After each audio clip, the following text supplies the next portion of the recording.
South Africa, that it's considered one of the more corrupt governments in the world, that the political party that he is part of is considered politically completely corrupt, that his predecessor left in scandal, and that in a report of last year, here it is, a CPI report. I'll read you the beginning of it. Corruption Perception Index confirms what South Africans have come to know under President Cyril Ramaphosa's term of office, that his administration is more corrupt than that of his predecessor, Jacob Zuma. And then it goes on to list the massive corruption that goes on there.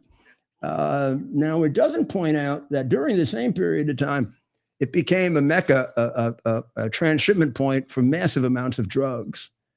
It is considered to have its own major organized crime group. The political party that governs it is considered to be an integral part of that. And of course, for some time, there have been major complaints of a form of white genocide, in which the white farmers who stayed behind after the apartheid was finished and the government was put together, that they're being killed in regular order, right? I mean, meaning lots of them to the point where there is allegations of genocide. And this is not something that's new. This has been going on for about, or at least to my knowledge, for about 3 years. Of course, it's not reported in any American anything, because America is no longer a country with a free press. And this would be considered to be, well, it is, it would be considered to be racist. It's actually racist not to report, because black people are being killed too by this government if they get in the way of the corruption or the drugs. And so let's see. The president had him here. The purpose was to talk about trade and trying to take them away from China, which I think is impossible, because I think they're out and out communists. But there's no question the president set a trap for him, because you don't have all those videos ready and all of the newspaper reports ready like that. But I mean, this is what Congress should be doing, but doesn't do. This actually, any good young member of Congress should watch this and just kind of, president would have been a hell of a lawyer. Let's watch this. This is so the first video we'll play is the beginning. We'll play it. We'll cut right to a part where. Say it louder so everybody can hear you. Yeah. So the first video we'll play will just be the president who is confronting the South African president, right to his face, but still in a relatively respectful manner. Appropriate to welcome white Afrikaners here when other refugees. You notice that he looks rather nervous. The president of. Have all had their protected status revoked. Well, this is a group, NBC, that is truly fake news. They ask a lot of questions in a very pointed way. They're not questions, they're statements. We've had tremendous complaints about Africa, about other countries too. Here's the article from people. Let's fast forward to where we start showing the articles. Things going on in Africa, and that's what we're going to be discussing.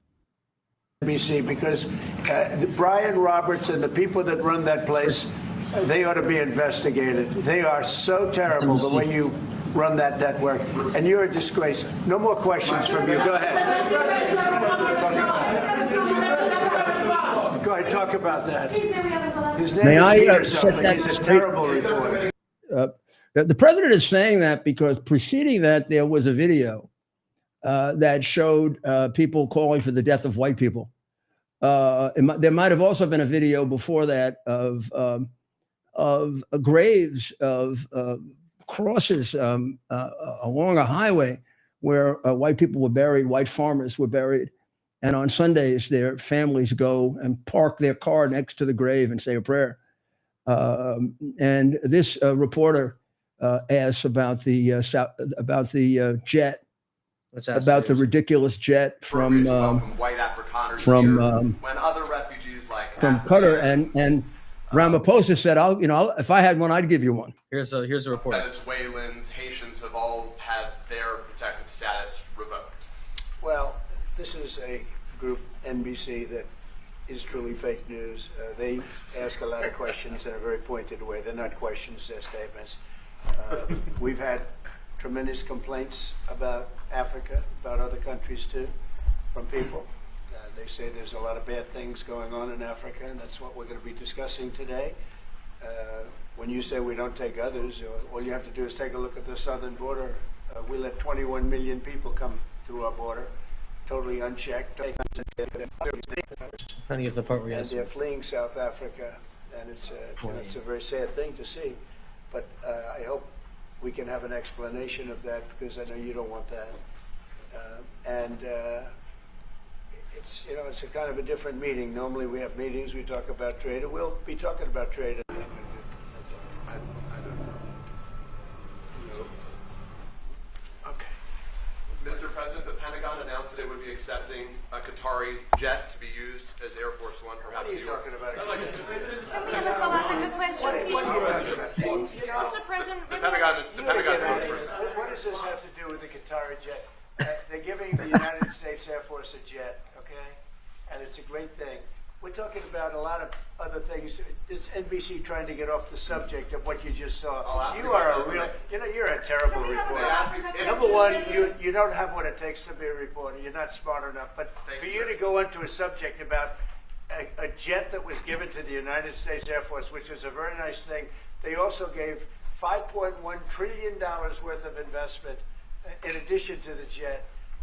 Go back, you ought to go back to your studio at NBC, because Brian Roberts and the people that run that place, they ought to be investigated. They are so terrible the way you run that network, and you're a disgrace. No more questions from me. Go ahead.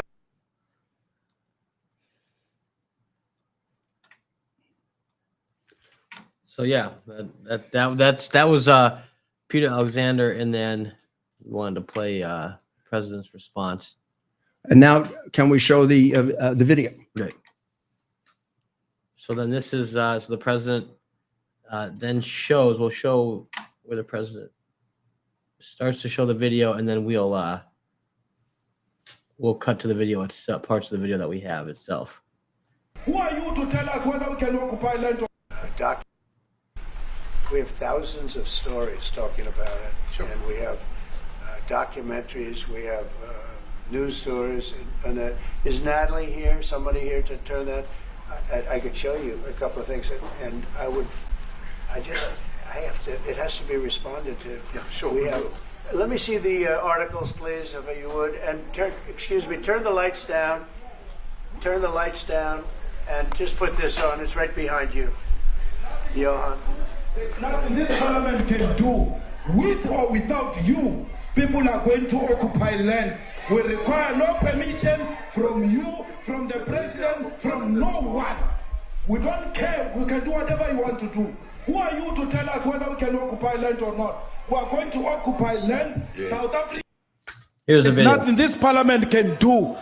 There's nothing you can do. There's nothing this parliament can do. With or without you, people are going to occupy land. We require no permission from you, from the president, from no one. We don't care. We can do whatever you want to do. Who are you to tell us whether we can occupy land or not? We are going to occupy land. Yes. South Africa, occupy land. That's who we are. Honorable do whatever member, you want to Deputy do. Speaker, You can Deputy withdraw my Speaker, membership from Deputy this Speaker. useless parliament. Honorable. Yes, honorable member. Must never be scared to kill. A revolution demands that at some point there must be killing, because the killing is part of a revolutionary act. Shoot to kill. Nyamaza. Kill the poor, the farmer. Kill the poor, the farmer. Brr, pa. Pa. Brr, That's pa. an inch to your left. Pa. To kill. Nyamaza. Kill the poor, farmer. the poor, the farmer. The mayor of DA in Tell me how much this is going to play. This is the full is video. a white man. This is what the Trump played for So the. these Yes. people, when you want to hit them hard, go after a white man. They feel a terrible pain because you have touched a white man. Not because Mashaba and Soli will not be touched. They will be touched, don't worry. But we are starting with this whiteness. We are cutting the throat of whiteness. Shoot to kill. Yamasa. Kill the poor, the farmer. Kill the poor, the farmer.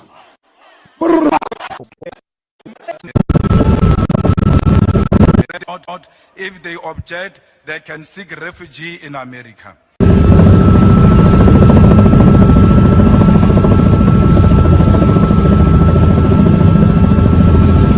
Now,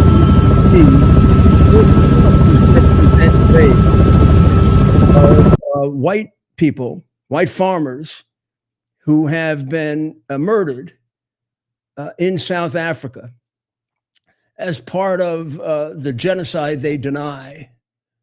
Virtually no one has been arrested or prosecuted for it by the Ramaphosa government. When Ramaphosa told the president, well, the government doesn't do it, President Trump said, but you don't prosecute anybody either, do you? So, I mean, the government may or may not do it. They certainly have a very, very benign attitude toward it. But that's not the worst of it. When we come back, do you realize how long that line is of, you realize how long? I mean, I can't count those numbers. I don't know what constitutes genocide. But gee, I don't think I'd fact check somebody if they said it looks like genocide. But of course, Trump was fact checked all over the place. Everything he said today was wrong, just like everything he said denying Russian collusion was wrong. And it's yet one more indication of the censorship that we live under in this country, the sickness of our media, and the sickness of the Democrat Party that would never stand up to this, ever, because they're racist. We're going to take a short break, and we'll be right back.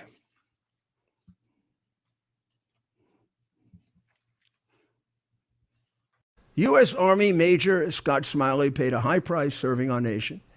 Scott was leading his platoon in Iraq when a blast sent shrapnel through his eyes, leaving him blind and temporarily paralyzed. Scott would become the first blind active duty military officer before medically retiring years later. Thanks to friends like you, the Tunnel to Towers Foundation gave Scott and his family a mortgage-free, specially adapted smart home. Show your support for America's heroes now. Donate $11 a month to Tunnel to Towers. Are you ready for some action? I'm ready for action. Get the Elite TV plan only through the portal. 218 channels, and it's only $69.95 a month. Wow. Including your free portal. That's cheaper than everyone else. Your favorite sports, movies, news, even daytime dramas. We're talking about ESPN, OAN, Newsmax, channels you can't get anymore in certain areas. Compared to the competition, this is a way better deal. Endless selection. Not to mention all the free music channels. There's over 700 premium and classic movies all ready to go. Wow. Plus, they got catch-up TV that allows you to go back and watch what you've missed or want to watch again. Cut your cable in half and get twice as much for free. Way more channels for half the cost. After the first year, the subscription then drops to $57.95 monthly, where you change or upgrade anytime. Go to QUXNow.com and get yours today. Use promo code RUDY. Act fast. Here we are, pretty much at the beginning of the process here at this pristine, I call it a laboratory. It's not like a factory, it's like a hospital. This is the beginning of the process for roasting. Deep grain, very good quality. Most people don't use this quality. We deal with small farmers because we like to know who we're dealing with. They give us the highest quality, all organic, non-GMO. You should know all Arabica beans, no Robusto, all Arabica. They're going to go into the roaster, and it'll get roasted for about 20 minutes or so.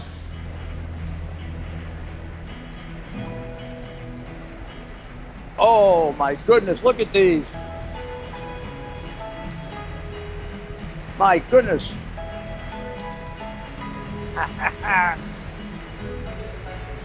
You're going to want to specially order these.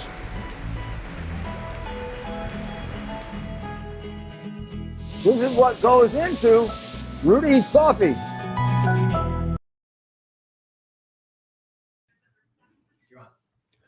This is Rudy Giuliani. We're back again. Now I want to bring you up to date on the government of South Africa. This has been a deteriorating situation for quite some time. South Africa is a communist country. There's no question about it. And it has been for quite some time. And this is not a discovery of the Trump administration. This has been going on. Well, actually, even long before it. Back in 20. Well, I guess it's about 2022. There have been a real rupture in relationships between the United States and South Africa, largely because of its alliance with Iran, Russia, and China. One specific situation that occurred during Biden's, during whoever was running the government's administration, the United States ambassador to South Africa, that would be the Biden ambassador to South Africa, Rubin Brigady,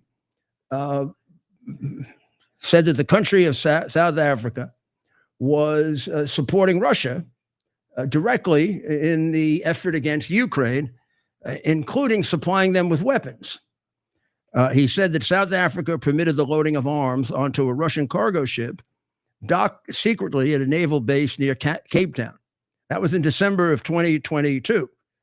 It also has very, very strong economic ties with China. It's part of BRICS, which is trying to destroy the dominance of the American dollar. In December, again, during the Biden administration of 2023, South Africa had the effrontery to file a genocide complaint against Israel for defending itself against Hamas. Consider that when we saw all those crosses of dead white people, South Africa accusing someone of genocide, very much like the Democrat Party. You know, it accuses you of Russian collusion when they're colluding with Ukraine. It accuses you of having a quid pro quo with the president of the Ukraine when they did. It accuses you of having riots that are insurrectionist in nature when they do.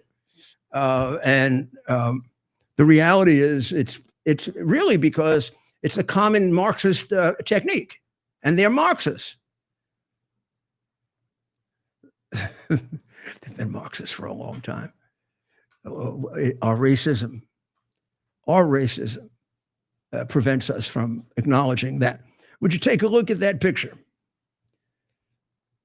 Pictures, Ken, that looks like Putin is thanking him for the arms that he sent to kill the Ukrainians. That's Ramaphosa, considered to be more corrupt than his predecessor, who was considered to be very corrupt. Now, exactly why the president had him here to confront him with this, I don't know, because we're not going to the G20 conference in Johannesburg because the government is considered so corrupt and so anti-American and so anti-decency, really.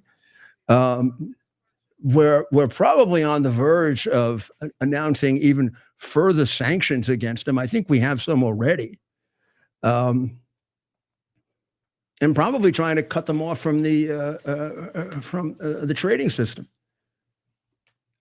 Basically, I think it's our objective to crush this regime, which is an ally of our biggest enemy, Red China.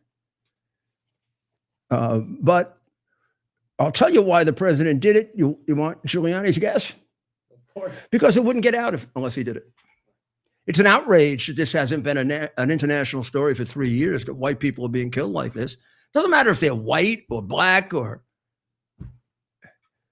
we don't pay enough attention to the outrages in Africa, but we pay some attention to it. We know about the genocides that are taking place, particularly the religious genocides that are taking place in Africa.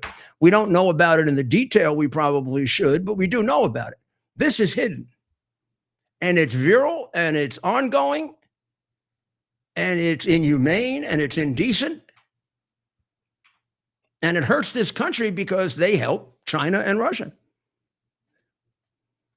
And he wants to come here and trade with us? Yeah, we'll trade with him. That was brilliant what the president did. And he's going to have to take all of the false news and fact checking. But I mean, if you, after the last 5 years, if you put any credence into fact checking, you got to by the media.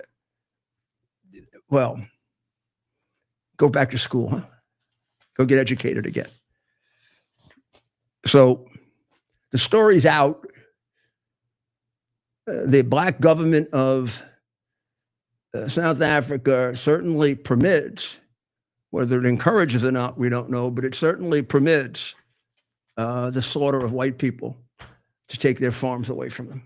And they also are strong allies of a government that has killed more of its own people than probably any government in the history of the world, the Red Chinese government, 100 million people, and the government that all the Democrats are all upset about Russia because they're slaughtering the Ukrainians with the help of South Africa. Where were the Democrats today condemning this guy? You see any of them? No. You see any of the Democrats? Where were they? They probably had some kind of a gathering for some evil person or other. But that's the route between China and South Africa, and the land route and the sea and the straight route, and that will a lot of stuff goes across that route, including drugs. South Africa has also become a major point of trade in the drug trafficking. It also has developed an enormously large organized crime group. Well, the big bill is,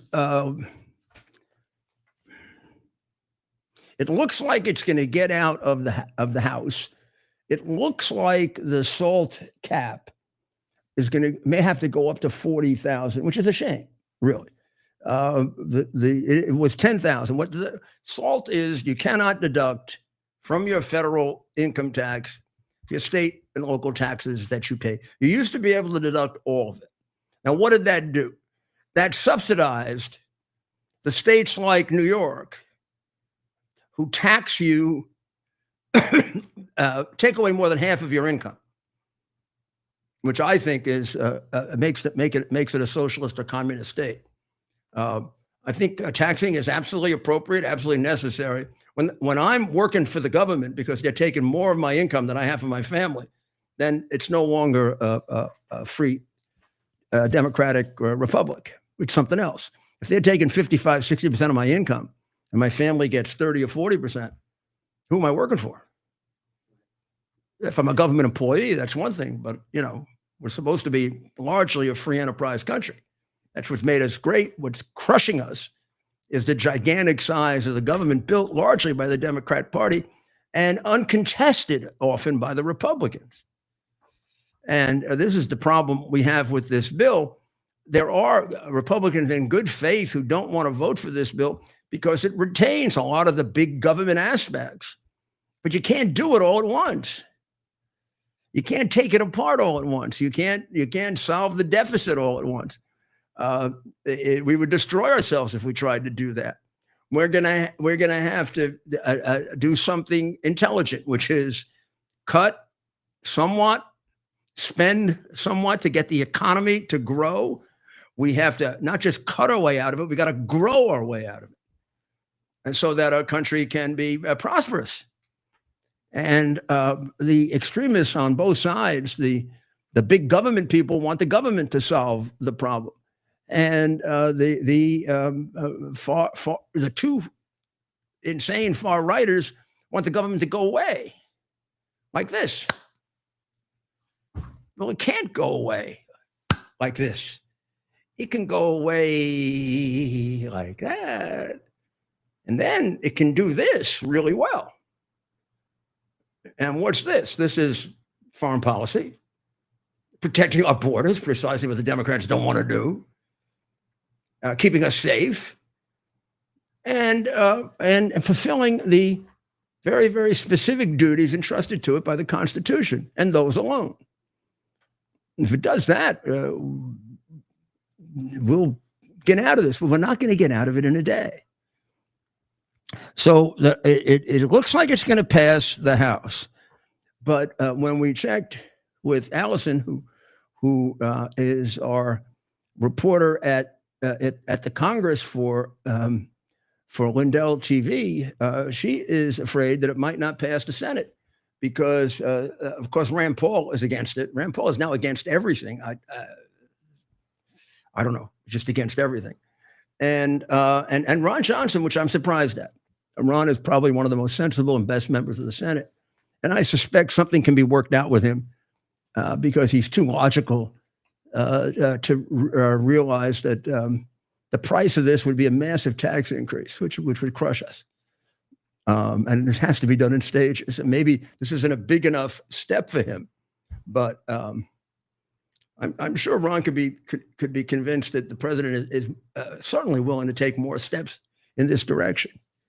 It's like the cuts in Medicaid and Medicare. They're trying to key those cuts to the waste, fraud, and abuse they found so that people don't get hurt that really need it. Yeah, that's very sensible, but they haven't found them all yet. So let's keep on that course. And we have at least another bite at it next year before we have the election. And if we do it right, we get reelected, we have two more, and hopefully for a long period of time. But this does move it in the right direction. And it will our economy, which is really important. As I said, there are two ways to deal with a deficit or to deal with a debt. One is reduce spending. The other is increase receipts. As a mayor, I did both. I reduced, eventually I had New York City a surplus, but I didn't do it all by just slashing everything. Pretty big, 10%, 20%, but not as much as I would like. Couldn't have done it all at once. The Golden Dome is on its way to getting built. Great. The Biden prostate cancer, I don't think there's any reason to repeat the obvious. They obviously knew about it, and it's just one of the many things that this corrupt administration and Democratic Party covered up. Now, please, I'm a very big supporter of the two-party system. I used to really like the idea that we had two parties that argued and debated, and I sure as hell worked well with Democrats when I was the mayor. This is not the Democrat Party that I remember. There's something sick within the Democratic Party. The things they argue about, the things they argue for, are frightening. Wanting to bring a wife beater, a human trafficker back from El Salvador, Van whatever his name is.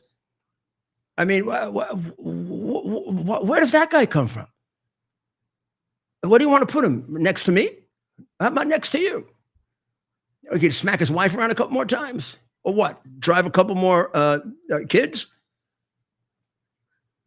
and you want a hearing for everyone, for all maybe 8 million that have to be thrown out of the United States, which means they will not be thrown out of the United States, so they can be running around and causing 60% of the crime in Queens. This is not anything comparable to any kind of immigration we ever had in the past, legal or illegal.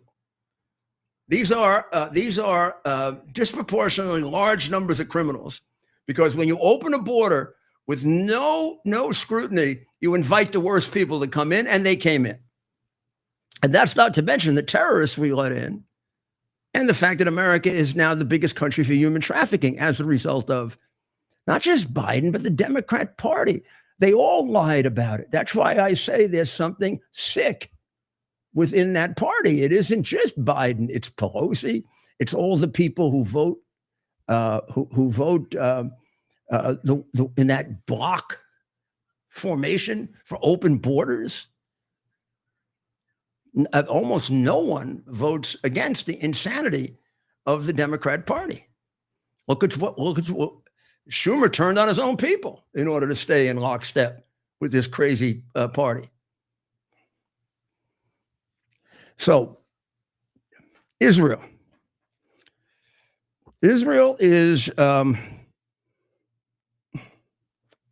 well, I don't know. I mean, I hate to say this because I don't want to say it, but I will, because I really feel I have to be just straight with you. Otherwise, I might as well just get off the air, right? What am I doing here? Israel's on its own right now. You've got not just the UK and France and Canada telling them to stop attacking Gaza. You have the US telling them that too. It sounds like Biden's back. They should stop attacking Gaza when they've made sure they've gotten rid of every single member of Hamas. Otherwise, they're going to be just sitting there waiting for another time when they come over the border and try to kill all the Jewish people. It's as simple as that. It shouldn't be any more complicated than that. And we should thank Bibi Netanyahu, because if it wasn't for him, we would have no chance in stopping Iran from becoming nuclear. He fought all the battles for the last 2 years against the advice of Biden. He's took out Hezbollah. He got rid of Assad. We didn't. He did. He's getting rid of Hamas. And long before we did anything about the Houthis, he was attacking them for us. So will we give him a little deference, please? I don't know who's advising the president, but the guy was protecting America better than the American president, Mr. President, before you were president.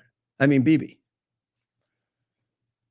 He gave you the opening to do what has to be done with Iran. Not an agreement, not a piece of paper. You got to just take out all the nuclear facilities so they can never be restored. And if they try to restore them, take them out again. That's the only way they're not going to be nuclear, because they'll sign anything, they'll say anything, they'll do anything. This is a country that,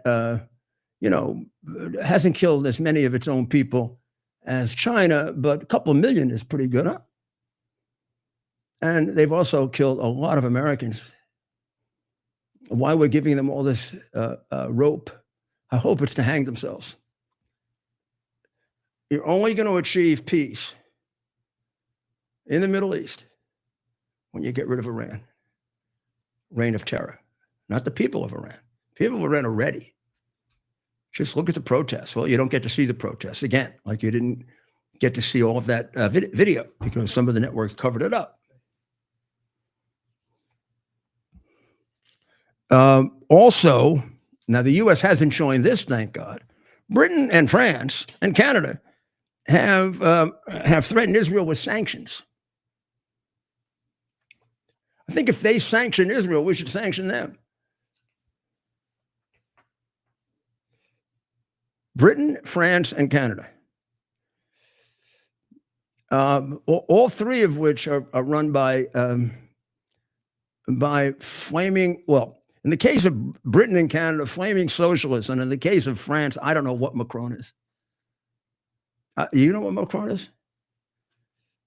No, where? Yeah, but well, I know. I mean, Carney is a socialist, a World Economic Forum. Oh yeah, Klaus Schwab, who's a massive crook, socialist.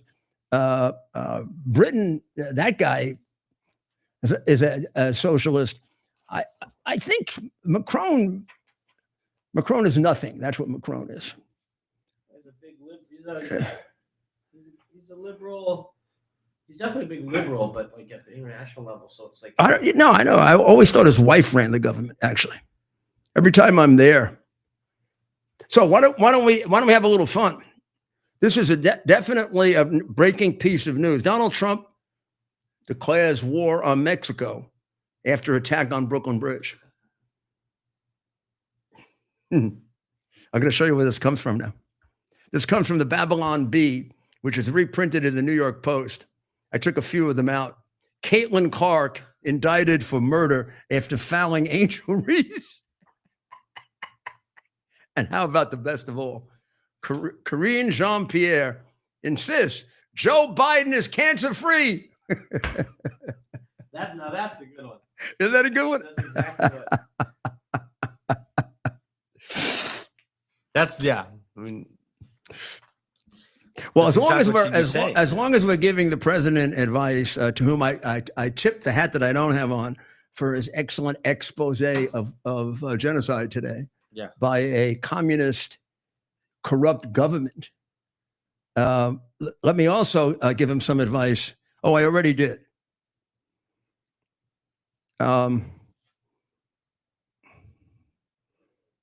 Keep insisting on a fully denuclearized Iran, Mr. President. The world can't afford anything less. There is only one way to have a denuclearized Iran, Mr. President. Do it. Or let Bibi do it. I think he's ready. It's also time. Did we switch cameras? Back to you. Okay. It was funny, but not that funny. It's also about time to, but let me put it this way. When I was a lawyer and I used to cross-examine people, I used to have numerous personalities because you cross-examine different people different ways, right? If I had a very sympathetic woman, I was going to be very, very, very careful. If I caught her in a lie, I'd almost apologize, but I sure as hell make sure I let the jury know I caught her in a lie, right?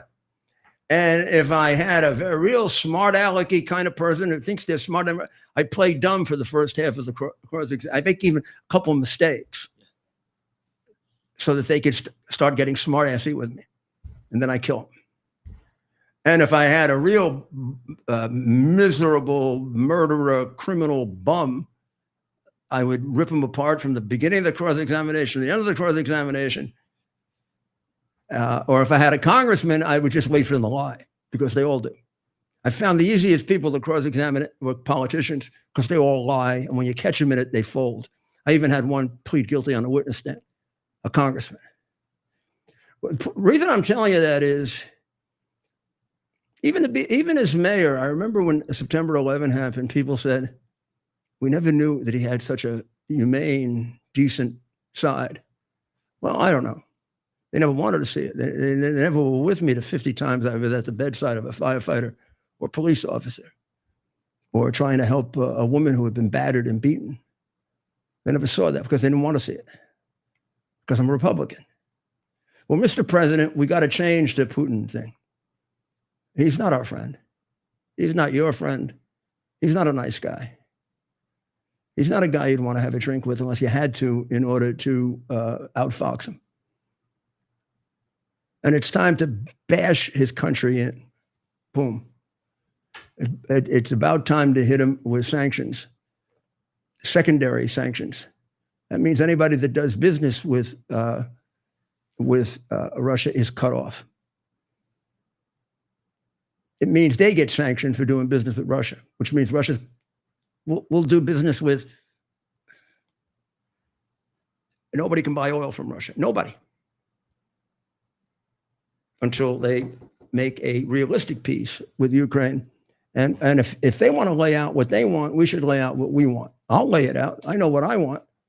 I want Russia to give back half the territory to Ukraine. We can negotiate over the half, but it better at least be half of the 1/3 of the minerals that they have on their side of the line. I want them to keep their mouth shut, and they're not going to have a Ukraine that's not armed, and a Ukraine that isn't prepared to defend itself, and a Ukraine that isn't ready to stop them from taking some more of Ukraine. And if Europe and the United States wants to help them, it's none of Russia's damn business. And I would support the European countries, even though they're a bunch of phony, you know what. And I'd say, okay, show me, put up your troops. Let me see what you got. And that's what I'd put there. And then I would tell Russia, and you screw around, then we put them. Then America comes in, because we don't want any more of this creeping communism. It ends here. This is it. You got away with it when I wasn't president. You're not going any further, Vladimir. This is the way it ends. That's your empire. It just ended. Don't think about Finland. That's NATO. And then you won't be thinking at all. Somebody has got to knock this guy around. He is not invincible by any means. He knows what many of us don't know. Except for his nuclear weapons, he's a puny little country with a puny little economy that's being propped up by China, that's becoming punier and punier.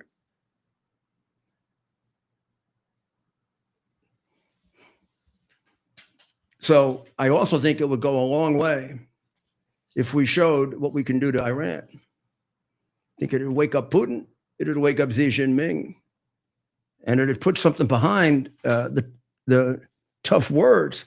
Although with Putin, we don't even get tough words anymore. Got to change. It can be a disaster if it doesn't.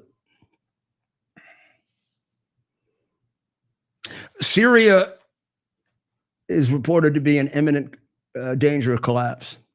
Might explain why the president took the step of meeting with Ahmed al-Shara when he was in Saudi Arabia and lifting the sanctions so that they can defend themselves. They do bear watching, though, that they don't slip back into the terrorist group that they were. But right now, it's important to keep their government together and to make sure they keep their hands off the Christians, keep their hands off the Alawites, and keep their hands off the Kurds, because they do have a tendency to kill them. Do we have the video of our new hero, Secretary of State Rubio, putting Van Hollen in his place? We do. Because, and I don't know about today. Did you see the one today with the congressman? I don't have that. Okay, that one was great too. Who that was the with? one on White We'll find that was a hearing on killing white people in South Africa, and also granting asylum. The phony Democrat anti-American congressman was complaining that we're allowing white South Africa. For you for Secretary of State. I yield back. I have to tell you directly and personally that I regret voting for you for Secretary of State. I yield back. May I respond? You may say. Well, first of all, your regret for voting for me confirms I'm doing a good job, based on what I know. Well, that's just your a record flippant and what you statement, stand Mr. for. Secretary. Can I respond, Mr. Chairman? You may. I didn't ask Senator, questions. please let the Secretary have I'd be the floor. happy to, but then I can respond to his Your response. time's up, Senator, and willfully used, I might add. Well- Your remarks do not represent the view of this committee. Well, Mr. Secretary, please. Well, I'd like to. I can't respond to everything he said because much of these are untrue, but I'll go through a few. First of all, I'm actually very proud of the work we've done with USAID. For example, I don't regret cutting $10 million for male circumcisions in Mozambique. I don't know how that makes us stronger and more prosperous as a nation. I raised don't regret Sudan, Mr. psychosocial support services. I raised USAID. Sudan, Mr. Secretary. Can I not respond, Mr. Mozambique. Chairman, or do I? Senator, I'd ask you to suspend. You had 7 straight minutes of I chose to railing use my time that way, Mr. Chairman. That's my right to Please use my suspend, time that way. Secretary Rubio. Well, I can go on. I mean, there's other things here. We spent $227,000 for Big Cat's YouTube channel from USAID. We spent $14 million for social cohesion in Mali, whatever the hell that means. So I can go on and on. I got the list here, and there's more. I didn't even bring the whole list. In the case of El Salvador, absolutely. Absolutely. We deported gang members, including the one you had a margarita with. And that guy is a human trafficker, and that guy is a gangbanger, and the evidence is going to be clear. In the days to come, you're going to see who you went to defend. I'm sorry, please, Mr. Chairman. Secretary No. Rubio has the floor. Mr. Chairman, he can't make unsubstantiated comments like that. Secretary Rubio has the floor. You had Secretary your time. Rubio should take that testimony to the federal court of the United States because he hasn't done it under oath. Here's another point, okay? There is a division in our government between Which the one federal you are? branch and the judicial branch. No judge in the judicial branch cannot tell me or the president how to conduct foreign policy. No judge can tell me how I have to outreach to a foreign partner or what I need to say to them. And if I do reach that foreign partner and talk to them, I am under no obligation to share that with the judiciary branch. Just like a judge cannot order me to negotiate with a foreign minister of Russia, they cannot order me to negotiate with a foreign minister or the president of El Salvador. And if I did negotiate with them, which we have responded to them, and we've told them, we've had communications with the president of El Salvador, I am under no obligation, under our division of powers in this country, and to share with the judicial branch how I conduct the diplomacy of the United States. It would actually be counterproductive. If I started sharing with courts, or frankly, with the media, my conversations with foreign leaders and all of their details, no foreign leader would talk to me again, and we would break trust with them. So I have complied with every court order. That he just explained constitutional law and constitutional history to von Huffelpuffel, who was an aider and abettor of trying to bring a criminal back to the United States. Now, you tell me what's wrong with this political party, huh?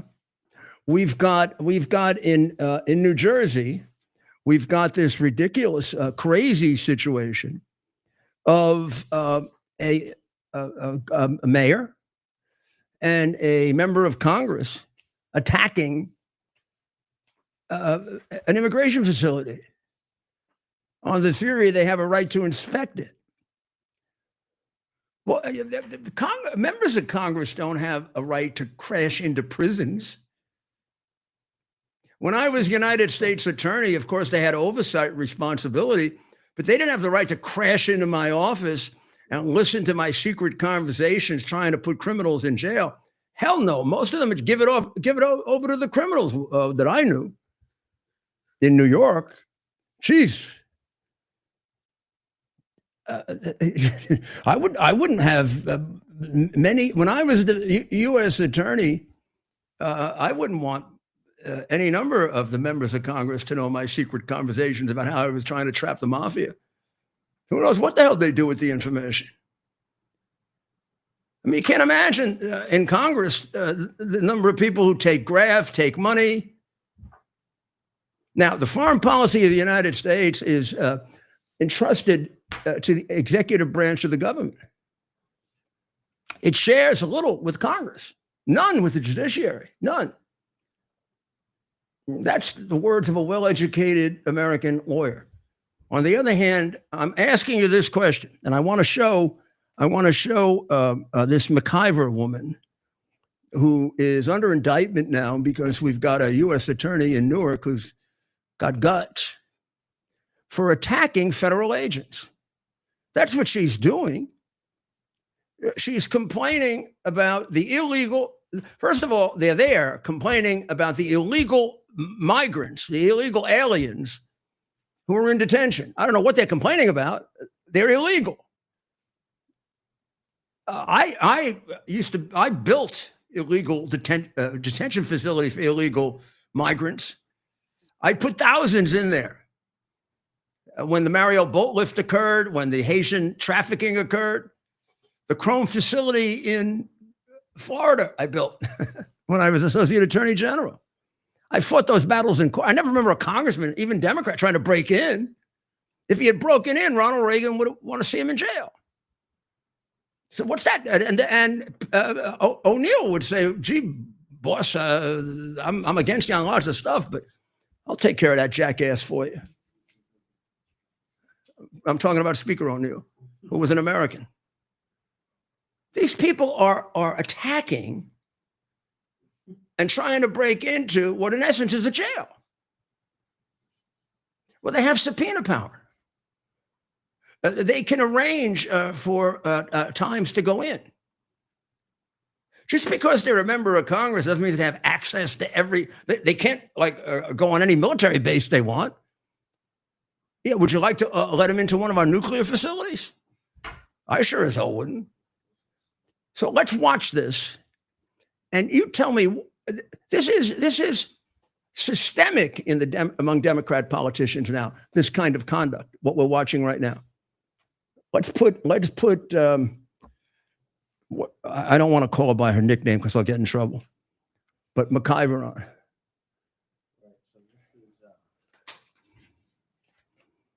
Assault of McIver this took place in New Jersey. Yeah, this is right outside of Newark, and she's she is. That's her. That's Fat Belly. That's her right there. By the way, that's a federal agent. She's sitting on the back. That's called an assault, what she just did. She has no right to do that. She has no right to push him around because she's a member of Congress, just like he has no right to push her around because he's an agent. This is out and out assault. Look at that. And she, by the way, have you noticed she's not a small woman? Now you're telling me that this shouldn't be, does anybody want to tell me that shouldn't be prosecuted? And can somebody explain to me why this keeps happening with Democrats? And they're all defending her. They're all defending her. They're defending her assaulting. You see her attack on the guy in the khaki uniform, the black guy in the khaki uniform. You don't see the other attack on the guy with the bald head. I don't know if it comes after or before, but apparently there's a lot more tape than just this. And there are two separate, ooh, see the punch? There you go. See the did you see the hand come over the top? That might have been when she hit. You see the guy with the bald head out in front now? He was originally hit by her. Now she's beating on the black guy.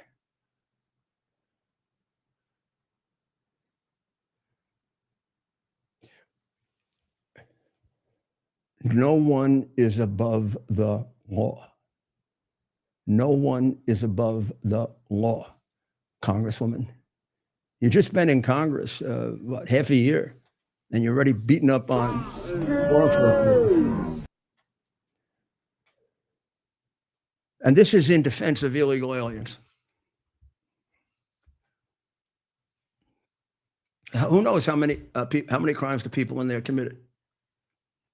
But she belongs in there with them, which is what she just demonstrated. So now we got the guy in the Senate, right, who goes down to El Salvador to bring the wife beater, gangbanger, human trafficker back so he can be nicely ensconced in Maryland. So I guess he can do more of it. And now we have her trying to break in to let out who knows how many criminals are in there. I heard a count of the number of crimes they committed, just run off quickly by a commentator. I don't know if it's accurate or not, but I mean, yeah, some of those people, the priority is to grab the ones that are committing crimes, and usually you get them. I mean, it's hard to find all of them. Look, there are running around this country. Let's assume some went back, about 15 million of them, of the Biden invitees who are illegal. The ones you, thank goodness, I mean, the ones you're going to catch most obviously are the criminals because they rear their ugly heads, right? And if you're not dealing with corrupt cities that have sanctuary city laws, which are corrupt, then they're going to help you. And the sheriffs all over the country who are not like the corrupt people in the Democrat jurisdictions turn over the criminals. They want to get criminals out of their jurisdiction. I guess why does the Democrats want the criminals? Because they vote for them? Because you can use them? because you can use them for cheating on the ballot. I mean, one congresswoman from New York 2 years ago said she doesn't like this idea. She doesn't like this idea of all these illegals coming in. They are taking jobs from people. But what's she going to do if she loses these people when they do a redistricting? She may get cut out or cut down. She actually said this. So we should do like a big study of all of the perverse things that the current leadership of the Democrat Party does. And then ask some psychiatrist and moral philosopher and whatever, what's wrong with them? And how do we fix it? I want a two-party system. I want a group of loyal Americans who disagree with me about, I think taxes should be low. I don't mind if there are people that think taxes should be high. I think they're wrong. I think people on welfare should be required to work. I think illegal migrants should be thrown out. I don't know, if we're talking about ones that aren't committing crimes and you want to fight with me, you can fight with me. But these are the things we used to argue about. You know, do you want to be a hawk or a dove? But gosh, when it comes down to it, like 9/11, we all want to defend America. They're not like that anymore. I'm telling you, it's exceedingly dangerous. And it's hard for a Republican to call it out because you think I'm doing it, you know, for partisan reasons. I'm doing it for my country. There's an illness, a sickness, I don't know what you want to call it, an evil within the soul of the leadership of that party. I don't know. Maybe Clinton put it there, maybe Obama. It's before Biden. Biden made it worse. Well, responded. Let's get a. I want you all to go to right now to Lindell TV because Dr. Maria is going to be on, and she has a very, very good show. And we're going to be back tomorrow night. We're going to have plenty of time tomorrow at 7 on Lindell TV and at 8 here on X, like we always do on America's Mayor Live. We got plenty to cover, and we have plenty of things to follow. We're going to have to see what happens with the big bill. Something's got to break on Ukraine and Israel. We've got to crack on Iran, rather, or Israel too. But we got to crack through. And let's see the fallout from Trump's magnificent, humane revelation of the genocide going on in South Africa. And if it isn't genocide, mass murder of white people, advocated in front of 100,000 people, and to which the government, which is corrupt as hell, turns its back. Nobody covering it until the president with the good of humanity in his heart and soul brought it out. Thank you, President Trump. Please pray for the people of South Africa, the white and black people of South Africa, all the people. We don't pray just for white people or black people or whatever other color. We don't pray for colors. We pray for human souls. We're not Black Lives Matter or White Lives Matter, or we're human lives matter. And when we get back to that, you know, as a whole country,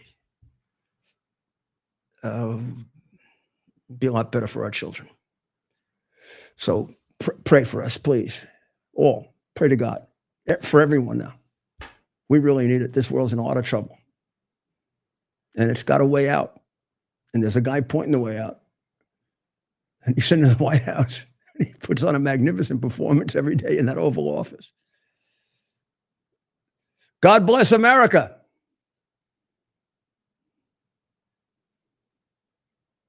It's our purpose to bring to bear the principle of common sense and rational discussion to the issues of our day. America was created at a time of great turmoil, tremendous disagreements, anger, hatred. There was a book written in 1776 that guided much of the discipline of thinking that brought to us the discovery of our freedoms. of our God-given freedoms. It was Thomas Paine's Common Sense, written in 1776, one of the first American bestsellers, in which Thomas Paine explained, by rational principles, the reason why these small colonies felt the necessity to separate from the Kingdom of Great Britain and the King of England. He explained their inherent desire for liberty, for freedom, freedom of religion, freedom of speech, the ability to select the people who govern them. And he explained it in ways that were understandable to all the people, not just the elite. Because the desire for freedom is universal. The desire for freedom adheres in the human mind, and it is part of the human soul. This is exactly the time we should consult our history. Look at what we've done in the past and see if we can't use it to help us now. We understand that our founders created the greatest country in the history of the world, the greatest democracy, the freest country, a country that has taken more people out of poverty than any country ever. All of us are so fortunate to be Americans. But a great deal of the reason for America's constant ability to self-improve is because we're able to reason, we're able to talk, we're able to analyze. We are able to apply our God-given common sense. So let's